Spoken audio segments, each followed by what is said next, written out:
রাজ্যের মুখ্যমন্ত্রী যেভাবে স্ট্রংরুমের কেন্দ্রকে একটি ব্যালট বক্স সরিয়ে নেওয়ার চেষ্টা করেছেন বলে মনে হচ্ছে এবং সিইও সাহেব হঠাৎ করে এখানে প্রেস কনফারেন্স করে বিষয়টি পরিষ্কার করতে হচ্ছে, তাতে আমরা শঙ্কিত। তৃণমূল কংগ্রেস সবকিছুই করতে পারে এবং রাতের অন্ধকারে ব্যালট লুটের আশঙ্কাও উড়িয়ে দেওয়া যায় না। সেই কারণেই আমরা এখানে এসে পরিস্থিতি পর্যালোচনা করছি। আমাদের ব্যালট সুরক্ষিত আছে কিনা, স্ট্রংরুম নিরাপদ আছে কিনা তার নজরদারি করছি। আমরা দেখতে চাই গণতন্ত্র এখনো জীবিত আছে কিনা।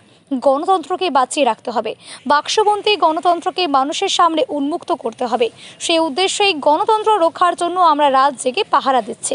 গতকাল রাতে হঠাৎই স্ট্রংরুমে উপস্থিত হন রামপুরহাট বিধানসভার প্রার্থী ধ্রুব সাহা, সঙ্গে বিজেপি নেতা নেত্রী ও কর্মী সমর্থকেরা। পাশাপাশি তৃণমূলের নেতা নেত্রীদেরও সেখানে উপস্থিত থাকতে বলা হয়েছে। স্ট্রংরুমটি বীরভূম জেলার রামপুরহাট থানার অন্তর্গত রামপুরহাটি কলেজে অবস্থিত। দেখুন, রাজ্যের মুখ্যমন্ত্রী যেভাবে স্ট্রং রুমকে কেন্দ্র করে একটা ব্যালট বাক্স তৈরি নিয়ে যাওয়ার চেষ্টা করছেন বলে মনে হচ্ছে, এবং সিইও সাহেবকে এখানে হঠাৎ করে প্রেস কনফারেন্স করে ক্লিয়ারেন্স দিতে হচ্ছে। আমরা শঙ্কিত। তৃণমূল কংগ্রেস সমস্ত কিছু করতে পারে এবং রাত্রের অন্ধকারে এরা ব্যালটও লুট করতে পারে। সেই জন্য আমরা দেখতে এসেছিলাম যে পরিস্থিতি কি আছে, আমাদের ব্যালট সুরক্ষিত আছে কিনা, স্ট্রং রুম সুরক্ষিত আছে কিনা আমরা নজরদারি চালাচ্ছি। আমরা দেখছি গণতন্ত্রটা এখনো জীবিত আছে কিনা।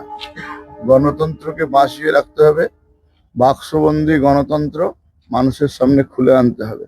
সেই জন্য গণতন্ত্রকে বাঁচিয়ে রাখার জন্য আমরা রাত জাগছি। কি দেখলেন?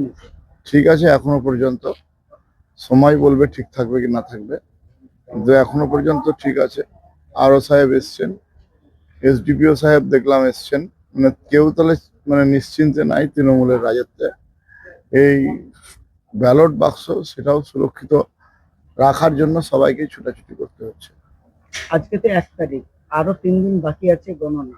কি আমরা ব্যালট বাক্সকে, গণতন্ত্রকে সুরক্ষিত রাখার জন্য বিজেপির কর্মীরা রাত্রি জেগে থাকবে, গণতন্ত্রকে বাঁচিয়ে রাখবে।